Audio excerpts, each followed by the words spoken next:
देश भर की राजनीति से जुड़ी प्रमुख खबरों के बुलेटिन राजनीति फटाफट में आपका स्वागत है। आइए जानते हैं आज के महत्वपूर्ण सियासी खबरों को।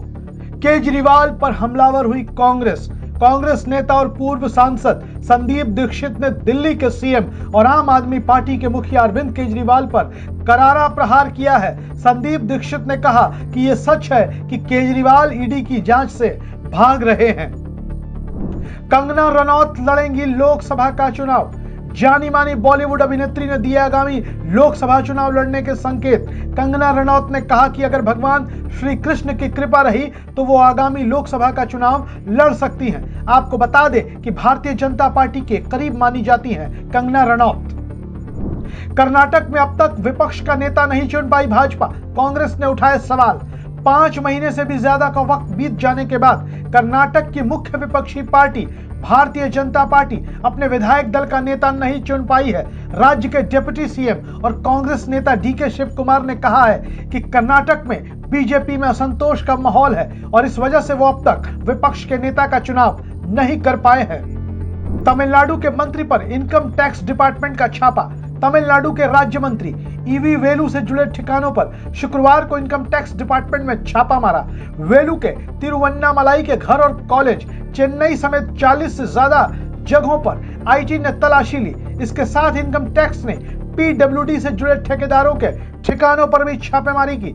डीएमके नेता वेलू तमिलनाडु सरकार में लोक निर्माण राज्य मंत्री हैं। 6 बार के विधायक वेलू इसके पहले राज्य के खाद्य आपूर्ति मंत्री रह चुके हैं। राज्य में एमके स्टालिन के नेतृत्व में डीएमके कांग्रेस गठबंधन की सरकार है।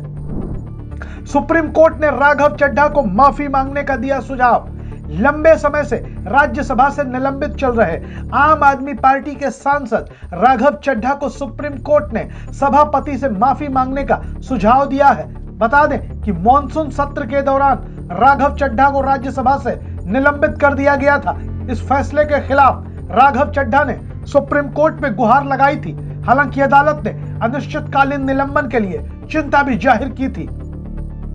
यूपी में समाजवादी पार्टी को बड़ा झटका। समाजवादी पार्टी से कई बार सांसद रहे पूर्व राष्ट्रीय महासचिव पूर्व सांसद रवि प्रकाश वर्मा ने पार्टी से इस्तीफा दे दिया है।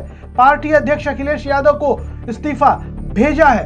कांग्रेस में शामिल होने की अटकलें लगाई जा रही हैं। आपको बता दें ओबीसी कुर्मी समाज के बड़े नेता माने जाते हैं रवि प्रकाश वर्मा। कांग्रेस के टिकट पर लड़ सकते हैं लखीमपुर खीरी लोकसभा सीट से चुनाव। शिक्षक बहाली ने बदली बिहार की सियासी फिजा। बिहार में 2 नवंबर को 1,20,000 से ज्यादा शिक्षकों को नियुक्ति पत्र सीएम नीतीश कुमार और डिप्टी सीएम तेजस्वी यादव ने सौंपा। इसके बाद से बिहार की सियासी फिजा बदलती हुई नजर आ रही है। संभवतः देश में ऐसा पहली बार हुआ है कि एक साथ 1,20,000 लोगों को सरकारी नौकरी का नियुक्ति पत्र सौंपा गया है। नियुक्ति पत्र लेने के बाद नवनियुक्त शिक्षकों ने महागठबंधन सरकार का धन्यवाद किया है। इस नियुक्ति के बाद जहां बिहार में आरजेडी और जेडीयू नेताओं के हौसले बुलंद हुए तो वहीं विपक्षी भाजपा के नेता और प्रवक्ता मीन मेख निकालते हुए देखे जा सकते हैं। तेलंगाना में कांग्रेस को मिला बड़ा समर्थन। कांग्रेस के धुर विरोधी माने जाने वाले आंध्र प्रदेश के सीएम जगन मोहन रेड्डी की बहन वाईएस शर्मिला रेड्डी और उनकी पार्टी ने तेलंगाना विधानसभा चुनाव के लिए कांग्रेस के समर्थन का ऐलान किया है। हाल ही में शर्मिला ने कांग्रेस की पूर्व अध्यक्षा सोनिया गांधी और राहुल गांधी से मुलाकात की थी। वाईएस शर्मिला के समर्थन से तेलंगाना में कांग्रेस की स्थिति और मजबूत होने के आसार है।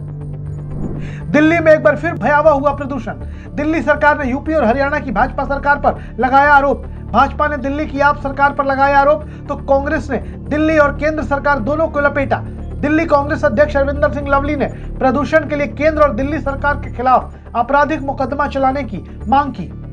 कैलाश मेघवाल को बीजेपी ने दिखाया बाहर का रास्ता।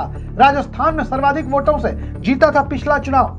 राजस्थान विधानसभा चुनाव के मद्देनजर भारतीय जनता पार्टी ने 58 उम्मीदवारों की अपनी तीसरी लिस्ट जारी कर दी है। इस लिस्ट में शाहपुर विधानसभा क्षेत्र से 2018 में राजस्थान से सर्वाधिक वोटों के अंतर से चुनाव जीतने वाले कैलाश मेघवाल का नाम नहीं है। मेघवाल ने 2018 में 74,000 वोटों के अंतर से चुनाव जीता था, लेकिन पार्टी के नेता कैलाश मेघवाल को टिकट न देकर बाहर का रास्ता बीजेपी ने दिखा दिया है। इस बार पार्टी ने अनुसूचित जाति के लिहाज से सुरक्षित माने जाने वाली शाहपुरा विधानसभा सीट से आरएसएस पृष्ठभूमि के लालाराम बैरवा को अपना उम्मीदवार बनाया है। 89 साल के बुजुर्ग कैलाश मेघवाल जनसंघ और जनता पार्टी के समय से बीजेपी के लिए सक्रिय थे, मगर कुछ दिनों पहले कैलाश मेघवाल ने पूर्व केंद्रीय मंत्री अर्जुन राम मेघवाल पर गंभीर आरोप लगाए थे।